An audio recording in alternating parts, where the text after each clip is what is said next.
the next team to mention, right? Because I've mentioned the title race contenders from last season, is the team that was closest and the team who, in my opinion, maybe I'm biased, of course, might be the closest right now, and that is Man United. I think our signings, right? We'll go into more detail about United in future videos, so I don't have to say everything. I've got a lot to say. But Andrey Santos for £50 million all in, and Youri Tielemans for £35 million. I mean, what do you think? What do you think? I'll just ask you. Do you just break down what your thoughts are on our window so far? I'm personally very happy with the business that the club's been able to do. To be honest, I think at the beginning of this, at the beginning of the summer, a lot of fans were expecting us to compete, try and push for Elliot Anderson. We knew the price was going to be 100 million plus, and then they were looking at another Sandro Tonali, who, me personally, I appreciate as a player, but I know what it would take to entice him to come to the club, and I'm not willing to pay that. Who else was there? The only player who was, who they were touting as a top player to come to United in the summer that I wasn't sure that United was too super interested in was Adam Wharton, and nobody's really had approached him. I don't think there's been an approach for Adam Wharton this summer. So yeah, that just makes me think it might be the price. Honestly, yeah, we haven't heard anything because maybe everyone's thinking, oh, this Anderson fee's crazy, and then they ain't seen nothing yet because he might be more than that. But yeah. So, but if it wasn't Adam Wharton, then I was I'm quite happy with the kind of with the way they've attacked the transfers this summer in terms of not spending too much money, looking for potentially underpriced assets. Like Andrey Santos is another one that people are very confused about. People don't really know. But then my response to that is just, there's a lot of guys who think they know football, but they don't watch football.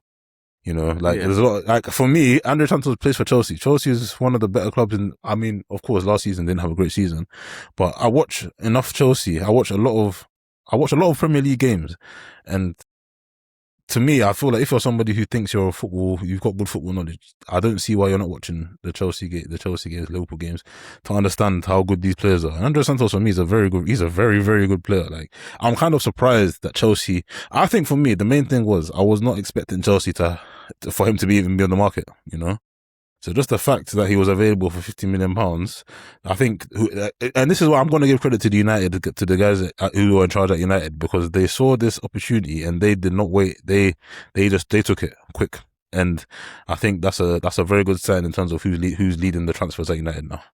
Yeah, I completely agree. I mean, that's the thing. I never expected an Andrey Santos to be on the market, right? And this is the type of signing I've always wanted us to be making, right? Yeah. Those guys who are genuine special talents, but we were able to get them because of maybe another team's. We're taking advantage of a situation at another team, right? Because there's always these guys, but they don't appear all the time. So you need to be ready to pounce when someone like this comes on the market. And yeah, we finally did it, man. It's been dreaming of a type of midfielder like him for years. Like, when I say years, like, we're really talking since Michael Carrick. Like, someone who's a number 6 and has the all-round game, intelligence, quality on the ball to pass through the lines. It's over a decade. This is is a big moment. But yeah, I think that's my signing of the summer so far. I think it's such a great signing. I think him and Kobbie Mainoo as a partnership is going to be something special for a long time. For the next decade, that's going to be an amazing partnership.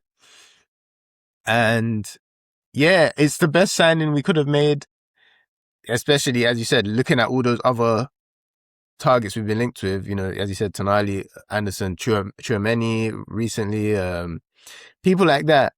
All very good players. Alex Scott, all of these players, good players, right? Cost more, and almost all of them, I would rather have Andrey than them anyway. Yeah. Like, that's how highly I rate him. I think, and another thing is, me personally, I don't know, but a lot of Man United fans I've been trying to take in what the fans have been saying out there, and I don't really agree with a lot of it. But me, I've personally have just been looking for somebody who's going to come in and start next to Mainoo. That's been my sort of thing. Like, which players do I think are good enough to come in and not necessarily do the job that Casemiro is doing, but offer some kind of some kind of midfield protection and sit next to Kobbie Mainoo in the midfield. Whereas I've been hearing a lot of fans talking about how Kobbie is going to be a squad player next season because of the signings that we made, and to me that is quite interesting based on what even happened last season, the way we leapfrogged and we finished third based on the one inclusion to the team. Anyway, that's another story. That's another story. But yeah, I think he came in the team, the results immediately changed, and people haven't connected in their heads that those two things might be, strongly correlated. There's a strong connection between them.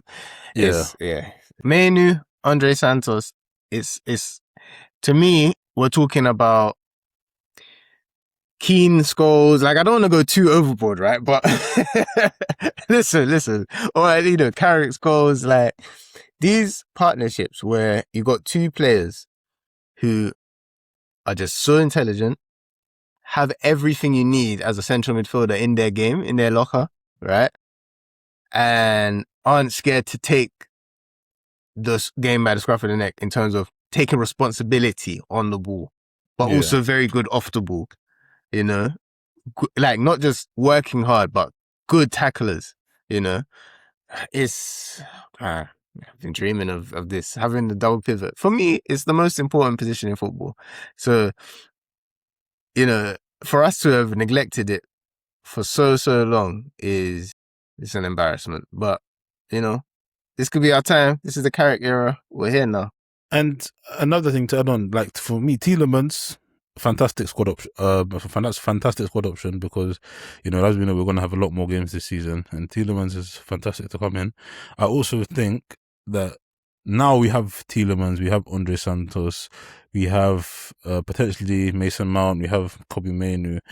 I don't think it's like in terms of us building United building a squad. I don't think it's too important. I don't think we need, unless it's going to be an Adam Wharton, I don't think we need to now go and say we're looking to sign another 60, 70, 80 million pound player. I don't think we need to have that kind of interest. Unless it's somebody who's underpriced, and somebody like, if it's like me personally, if it turns out that we can get Tchouaméni, but he's going to cost 80 million pounds, I don't really think I don't think I'll be that interested, to be honest with you. Fair enough. What I would say is I don't think we need to sign a starter anymore. I believe in Andrey Santos, and I think Tielemans can play a lot of games. But if I'm looking at the squad now, obviously we need another player in that position. Same thing I said about Arsenal in terms of what positions do we need to focus on next that we can improve on. What would you say if not a centre mid? Like, what would you want to use that money on if you were gonna go for a cheaper centre mid? Because I agree, I wouldn't mind it. I think we'd be okay with a cheaper fourth centre mid, but obviously I want the best that's out there. In terms of money too, I'd maybe a left back, maybe Lewis Hall, maybe a backup to Luke Shaw. I mean, I'm not sure. I don't think we're planning to play Dorgu as a left back next season. I do like. It doesn't Harry look Amas. like it, but that's what I was.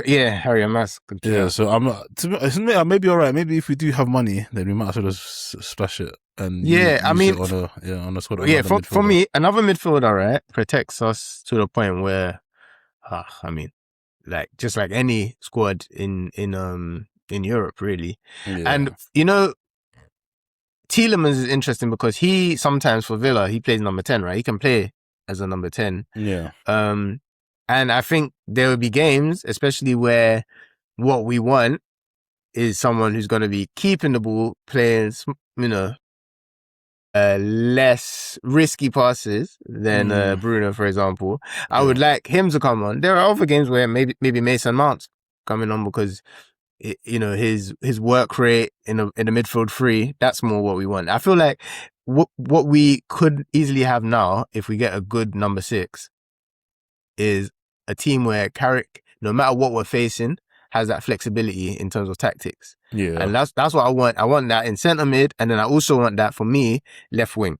I think that's the Okay. position, because I think if I look at our right wingers, Ahmad and Mbeumo, they are the different types, right? We've got someone more ball to feet, and then another guy whose biggest strengths are when he's running in behind, in terms of Mbeumo, right? Cunha and Sesko as strikers. I think different types of strikers, but two very good strikers who I trust, you know. And then you know, Rashford and Mbeumo can also play up front. On the left, Rashford, I'm very happy with him. Very happy that he's back, and I hope Man U fans understand how big a deal this is and value him, because I feel like the way Man U fans talk about him now is pretty disgusting. Man United fans, stupid. United fans want him up. United fans want him up, but you know, I'm walking him in back. I want listen, Rashford back. Cunha played pretty well last season. He's not as good a left winger as Marcus Rashford. There's no way. There's no way he's better on the left than Marcus Rashford. I don't think he's ever proved that that's not been proven in his career. So, exactly. Marcus Rashford's performances last season, whether he was starting off the bench, were at a higher level than Cunha's in that second half of the season. Absolutely. And Cunha played pretty well, but yeah, you know, Cunha's a guy who could be an option on the left as well. But I think we need someone a bit more like Ahmad. How Ahmad is on the right, we need someone a bit more like that on the left. And Dorgu, for me, in big games where you're ready to be a bit more defensive, I'm cool with him on the left. But of course, if Rashford was injured, I would feel like we'd be missing something if we have to play Dorgu left mid against a team in the bottom three. I feel like we're kind of handicapping ourselves a little bit there in terms of how attacking we can be. So that other, I mean, I know who I want. There's one particular guy. I've mentioned him to you guys, Matthias Mane. I think he's a special talent, and I think I don't think in the long term he'll be a left winger actually, but I think right now that role suits him as like a left-sided player that comes inside. Very smart player, very hard to get off the ball, very good passer, dribbler, and he can be that alternative to Rashford, I think. Whereas Rashford's the starter for now, and in the long term he can take Bruno's position. It's perfect. I think he's the guy I would go cheaper on a centre mid for if necessary. You know, hopefully we can go for both. Hopefully we can go for a Mane and a Sangare at DM, or a Manu Kone. I think those two will probably be the cheapest out of the midfield options that we've been even slightly linked with. I mean, actually, there's some other guys we've been linked to, but those guys I don't want. Like Sanderberg, good player. I don't. I mean, you know what? I would take him if he was cheap. Yeah, he's one of those. Tyler Adams, I would take him if he was cheap, but I don't think those guys were cheap. So, yeah, those guys. I don't think they should. I wouldn't really pay anything over £30 million for either of them. Exactly. So and there's no chance. So yeah.